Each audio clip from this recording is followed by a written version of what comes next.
இன்று அவருடைய பேச்சு தேர்தல் பேச்சை விட உற்சாகமாக இருந்தது, மிக மிக சுறுசுறுப்பாக இருந்ததாகத்தான் நான் கவனிக்கிறேன், பார்த்தேன் அப்படின்றார்.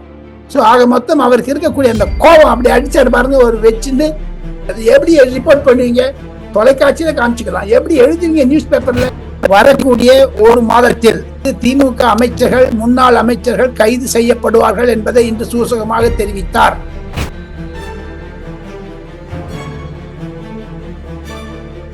இன்னமும் தங்களுடைய அரசாங்கத்தில் 90% டிஎம்கே ஆட்கள் இருக்கிறார்கள். ஐஏஎஸ் ஐபிஎஸ் அதிகாரிகள் கூட இன்னமும் திமுகவிற்கு உளவு சொல்லுகிறார்கள். என்னிடம் சாட்சி இருக்கிறது. ஒருவேளை சபரீசனோ அல்லது உதயநிதி மீதோ ஏதாவது ஒரு புகார் வந்தால் அதை மாநில அரசாங்கம் கண்டிப்பாக 8 எம்எல்ஏக்கள் திமுக ரிசைன் பண்ண போறாங்க, மதிமுக ரிசைன் பண்ண போறாங்க. திமுக, காங்கிரஸ், கம்யூனிஸ்ட், ஐயுஎம்எல் திருப்பி திமுக போயிடுவாங்க. உங்கள் ஆரோக்கியத்தின் ஊற்று நண்பன் ஹெல்தி ஸ்வீட் ஃப்ளோர் உடனே ஆர்டர் செய்யுங்கள். 4ஆம் தூண் நேயர்கள் அனைவருக்கும் வணக்கம். இன்று நம் நிகழ்ச்சியின் சிறப்பு விருந்தினர் டெல்லியின் மூத்த பத்திரிகையாளர் டெல்லி ராஜகோபாலன் அவர்கள் இணைந்துள்ளார். வணக்கம் சார். நமஸ்காரம்மா. நமஸ்காரம். நமஸ்காரம். திருச்சியில் விஜய் பரபரப்பாக பேசியிருக்காரு, எப்படி பாக்குறீங்க சார்? வரக்கூடிய ஒரு மாதத்தில் 3 அல்லது 4 திமுக அமைச்சர்கள், முன்னாள் அமைச்சர்கள் கைது செய்யப்படுவார்கள் என்பதை இன்று சூசகமாக தெரிவித்தார். எனக்கு எவ்வளவுதான் சிலரும் பலரும் என்றுதான் இருந்தாலும் அவர்கள் மீது நடவடிக்கை எடுப்பேன் என்பதை உறுதிமொழி சொன்னதும் தவிர, சிங்கப்பெண் விஷயத்தை நிலைநாட்டியதை தவிர, டாஸ்மாக் கோடையெல்லாம் மூடினதை தவிர, விவசாயிகளுக்கு கொடுத்ததை தவிர, கதம் கதம் என்று சொன்னார் ரஜினிகாந்த் பாஷையில. கதம் என்றால் ஹிந்தியில் முடிந்து விட்டது என்ற அர்த்தம். அதை முடிந்து விட்டதாகத்தான் காண்பித்தார். அதை தவிர முக்கியமாக சொன்னது, திமுகவினர், திமுக கட்சியினர் எப்படி திமுக குடும்பத்தில் இருந்துதான் தோல்வி அடைந்தது என்று சொன்னதை ஒவ்வொரு திமுக காரனும் தன்னிடம் சொல்லுவதை நிறைவூட்டினது மாபெரும் திருப்பமாகத்தான் நான் பார்க்கிறேன் லலிதா. இதன் மூலமாக ஒருவேளை சபரீசனோ அல்லது உதயநிதி மீதோ ஏதாவது ஒரு புகார் வந்தால் அதை மாநில அரசாங்கம் கண்டிப்பாக ஒரு லாஜிக்கல் கன்க்ளூஷனுக்கு கொண்டு போகும் என்று தான் நான் நினைக்கிறேன். இன்று அவருடைய பேச்சு தேர்தல் பேச்சை விட உற்சாகமாக இருந்தது, மிக மிக சுறுசுறுப்பாக இருந்ததாகத்தான் நான் கவனிக்கிறேன், பார்க்கிறேன். ஆனா இன்னுமே தேர்தலுக்கு முன்னாடி வரை திமுக ஆளும் கட்சியில இருந்தது, திமுகவை எதிர்த்தாரு. ஆனா இப்ப இவர் ஆளும் கட்சியில இருக்காரு. இப்பவுமே ஒரே 2 பேருக்கு தான் போட்டி, அது திமுக, இன்னொன்னு தாவேகா. மற்றும் பலரெல்லாம் கண்டுக்கவே இல்லை, அவங்க எல்லாம் காணாம போயிட்டாங்கன்னு சொல்றாரு. ஏன் இன்னமும் திமுக கூட போட்டி போடுறாரு சார்? காரணம் என்ன என்று கேட்டால், திமுக தான் முதல் எதிரியாக பார்க்கிறார். ஊழல் செய்த அரசாங்கம், அது ஃப்ராட் அரசாங்கம்மா. எப்படிமா அதெல்லாம் பேசுறாங்க? ஒரு மத நல்லிணக்கத்தை கொண்டவன் என்று சொன்னாலும் சனாதனத்தை பற்றி அசம்பிளியில பேசுறாரு எதிர்கட்சி தலைவரான பிறகு கூட உதயநிதி. அதெல்லாம் தவறு. அதனால்தான் நீங்க தோத்து போனீங்க. ஒரு மதத்தை எதற்காக புண்படுத்த வேண்டும்? தாங்கள் ஒருவேளை கிறிஸ்துவ மதமோ, இஸ்லாமியரையோ, அல்லது வேற ஏதாவது சிக்கியரையோ, ஜெயினரையோ இது மாதிரி இழவாக பேச முடியுமா? இழிவாக. அதைத்தான் அவர் சுட்டி காண்பிக்கிறார். விஜய் சொல்றார், என்னுடைய அரசாங்கம் மத சார்பில் யாரையும் நான் புண்படுத்த மாட்டோம் என்றால் அதுதான் சோசியல் ஜஸ்டிஸ். இன்னொன்னு, நீண்ட காலமாக திராவிட முன்னேற்ற கழகத்தை டெல்லியிலிருந்து நான் ரிப்போர்ட்டிங் செய்திருக்கிறேன். சென்ற முறை தங்களுடைய தொலைக்காட்சியில் பேசும்பொழுது கூட நான் உணர்ச்சி வசப்பட்டு என்னுடைய தகப்பனார் மரியாதைக்குரிய ஜா ராமபத்ரன் அவர்கள் 1967 சுதந்திர கட்சியினுடைய தலைவர் ராஜாஜியுடன் மிக மிக நெருக்கமாக இருந்ததை தவிர அவருக்கு உதவியாளராக இருந்தார், பர்சனல் அசிஸ்டன்ட் மாதிரி. அவர் பேரறிஞர் அண்ணா அவர்களை காஞ்சிபுரத்திற்கு சென்று பார்க்கும்போது நான் சிறுவனாக நான் கூட போயிருக்கேன் அவர் பஸ்ல. அப்பெல்லாம் இங்க இன்டர்நெட் கிடையாது, ஒண்ணுமே கிடையாது. அப்பேற்பட்ட திமுகவிலிருந்து காகித மில்லத் அவர்களை பார்த்த பொழுது காங்கிரஸ் அரசாங்கத்தை ஒழிக்க வேண்டும் என்று ராஜாஜி அவர்கள், மூதறிஞர் ராஜகோபாலாச்சாரி அவர்கள் கங்கணம் கட்டினது மாதிரி இன்று விஜய் அவர்கள் ராஜாஜிக்கு ஈக்குவலாக செயல்படுகிறாரே என்று தான் நானும் நினைக்கிறேன். காரணம் என்ன என்று கேட்டால், ராஜாஜிக்கு இருந்த தூர திருஷ்டி, தூர பார்வை விஜய்க்கும் இருக்கிறது. என்னை யாரும் அசைக்க முடியாது. இன்று நாளை, நாளை மறுநாள் என்று சொன்னார் பாருங்க, அது சொல்றது 15 வருடத்தை குறிக்கிறார் என்று தான் நான் கருதுகிறேன். இருந்தாலும் அவருக்கு எதிரிகள் இல்லை, எனக்கு எதிரி இருக்காங்க. திமுக தான் எதிரி. எதிரி இல்லாத மாநில அரசாங்கமாக நான் செயல்படுவேன், மக்கள் என்னுடன் தான் இருக்கிறார்கள் என்று மீண்டும் மீண்டும் சொன்னதற்கு காரணம் இதன் மூலமாக தன்னுடைய எதிர் பிரச்சாரத்தை ஸ்டாலின் மீது மீண்டும் நிரூபித்திருக்கிறார். அதை ரெனியூ பண்ணிருக்கார், புதுப்பித்திருக்கிறாகத்தான் நான் கருதுகிறேன். எடப்பாடி பழனிசாமி பத்தி பேசல, பாஜகவை பத்தி பேசல, பிரைம் மினிஸ்டர் பார்த்துட்டு வந்ததை பத்தி ஒரு வார்த்தை சொல்லல, நிதியமைச்சரை பத்தி சொல்லல, கஜானா காலி 4 பக்கம் பூட்டிட்டாங்கன்னு சொன்னாரு. பட் அதுல இருந்து என்ன இண்டிகேஷன் வருதுன்னா பட்ஜெட் கொஞ்சம் காரசாரமா போட்டாலும் ஆச்சரியப்படுவதற்கு இல்லை என்று தான் நான் கருதுகிறேன். அந்த வரக்கூடிய நிதிநிலை என்பது ஜூன் ஃபர்ஸ்ட்லயோ ஜூலை ஃபர்ஸ்ட் வீக்லயோ இருக்கும்னு நினைக்கிறேன். அதற்கான ஆயத்தங்களை செய்ய ஆரம்பித்தார்கள். புது டைரக்டர் ஜெனரல் ஆஃப் போலீஸை பற்றி அவர் ஒரு பஞ்சாபிக்காரர், வட இந்தியர். அவர் மீது நம்பிக்கை வைத்திருப்பதாக சொல்லுகிறார். காரணம் என்ன என்று கேட்டால், தமிழகத்தில் இருக்கக்கூடிய IAS அதிகாரிகள், IPS அதிகாரிகள் அனைவருமே இன்னமும் நான் சொல்றேன், 4ஆம் தூண் நேயர்கள் மூலமாக, லலிதா மூலமாக ராஜகோபாலன் இந்த வீடியோவை முதலமைச்சர் விஜய் அவருடைய பார்வைக்கு எடுத்துச் செல்வார்களே, ஆனால் தாங்கள் ஒன்றே ஒன்று குறிப்பாக இருக்க வேண்டும். இன்னமும் தங்களுடைய அரசாங்கத்தில் 90% DMK ஆட்கள் இருக்கிறார்கள். அவர்கள் எல்லாம் களை எறிந்து தர வேண்டும். You must get rid of them. இல்லை என்றால் மூத்த அதிகாரிகள், IAS IPS அதிகாரிகள் கூட இன்னமும் திமுகவிற்கு உளவு சொல்லுகிறார்கள் தங்களுடைய அரசாங்கத்தை பற்றி என்று என்னிடம் சாட்சி இருக்கிறது. 2-3 அதிகாரிகள் என்னிடம் சொன்னது. ஏன்னா நார்த் இந்தியன் அதிகாரி இருக்காங்கம்மா நிறைய பேர், அவங்களுக்கெல்லாம் இந்த தமிழ்நாட்டில் இருக்க தமிழ்நாடு போலீஸ், தமிழ்நாடு IAS, அதிமுக திமுக என்று பிரிந்திருக்கிறது. அவர் இருவருமே தங்களுக்கு எதிராக இருக்கிறார்கள்.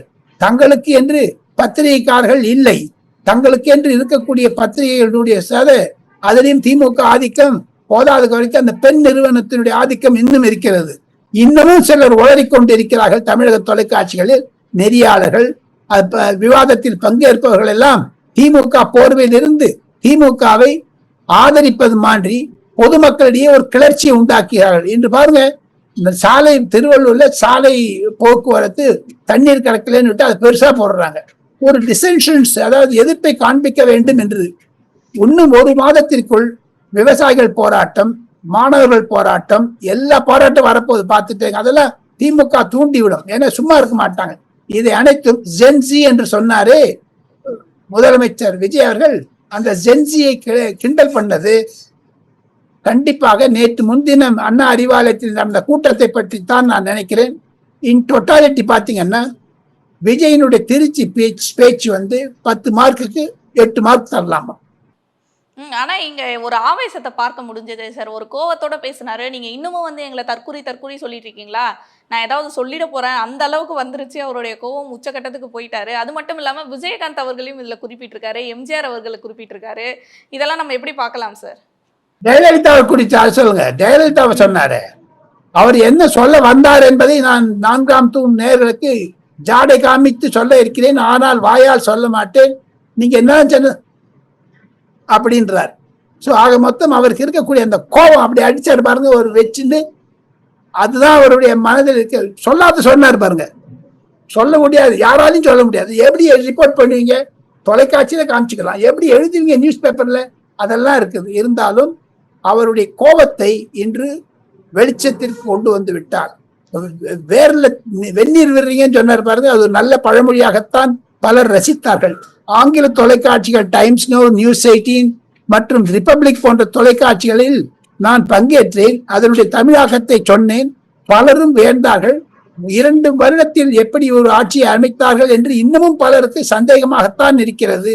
விஜய் அவர்கள் முதலமைச்சர் ஆகிவிட்டாரே என்ற வைத்தறிச்சலும் இருக்கிறது. விஷயம் பார்க்கணும், திமுக ஆட்சியில் இருக்கும் போதுதான் அவங்கள குறை சொல்லிட்டு இருந்தாரு இவர். அவங்களும் அதை ஏத்துட்டாங்க, மறுபடியும் அது பதில் எதுவும் சொல்லல. ஆனா இப்பவும் ஆட்சிக்கு வந்த பிறகும் என் மேல பழி போடுறீங்கன்னு சொல்றாரு. ஏன் சார் இன்னமும் அதை ஒத்துக்க மாட்டாரு? அதை மாத்துவேன்னு சொல்லி தானே ஆட்சிக்கு வந்திருக்காரு, ஆனா அதை மாற்றம் இல்லல. அது பழி போடுறதுக்குடைய காரணம் என்னன்னா, என்று மே மாதம் 5ஆம் தேதி 6ஆம் தேதி 7ஆம் தேதி நடப்புகளை எல்லாம் பார்த்தால் உதயநிதி ஸ்டாலின் தான் இவர் பதவி ஏற்பதை நிறுத்த வேண்டும் என்று எடப்பாடி பழனிசாமியிடம் பேசியதாகத்தான் சொல்லுகிறார்கள். இதுதான் ஒரு பெரிய ஸ்ட்ரைக்கிங் பாயிண்டா நான் பாக்குறேன். அதை ஆதவர்ஜுனா ஏற்கனவே ரிஃப்ளெக்ட் பண்ணிருக்காரு. மந்திரிகள்லாம் பேசியிருக்காங்க ஏற்கனவே. அதனுடைய தொடர்ச்சியாகத்தான் நான் பார்க்கிறேன். அதனால அவருடைய வீக்னஸ் அவனுக்கு காமிக்கலையே, அவருடைய எதிர்ப்பாகத்தானே காண்பிக்கிறார். தற்கொலைன்னு சொன்னது கேள்விக்குறியாச்சு அப்படிலாம் சொன்னார் பாருங்க.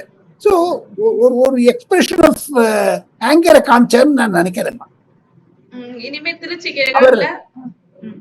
அவர் பிரதமரை எதிர்த்து பேசாமலோ அல்லது ராகுல் காந்தியை பற்றி பேசாமலோ இருந்தது பலரை கவனத்தை கவர்ந்தது.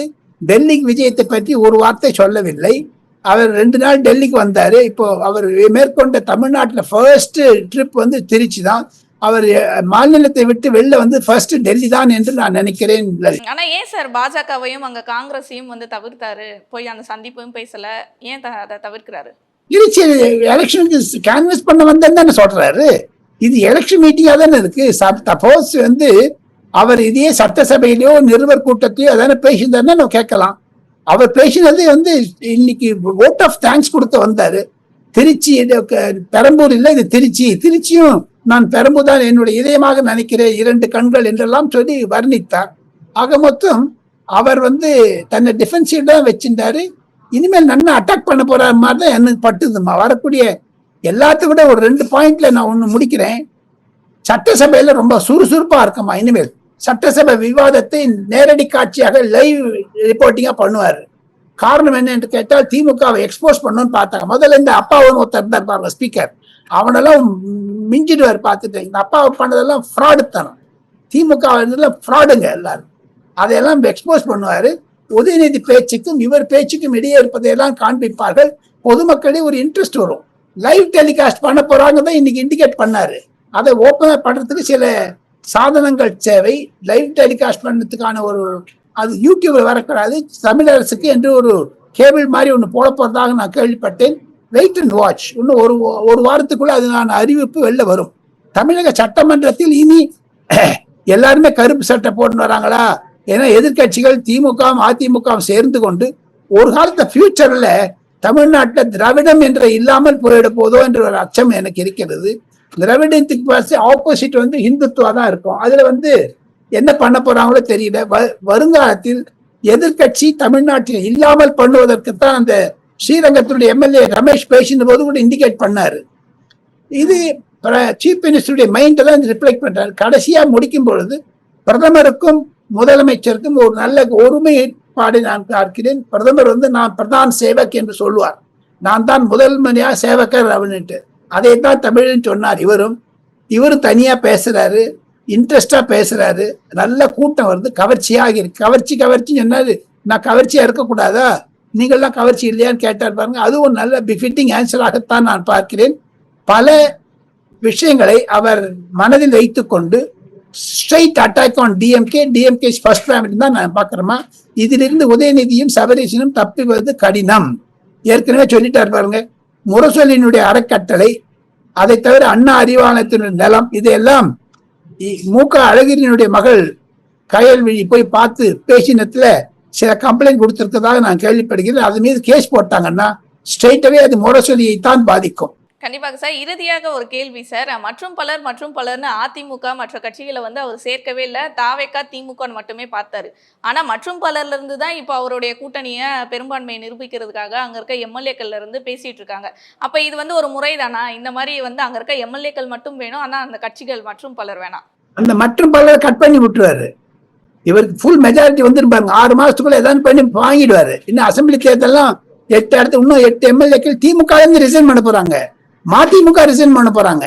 அப்படி ஆச்சுன்னா இவருக்கு 130 சீட் வந்துடும். எழுதி வச்சுங்க.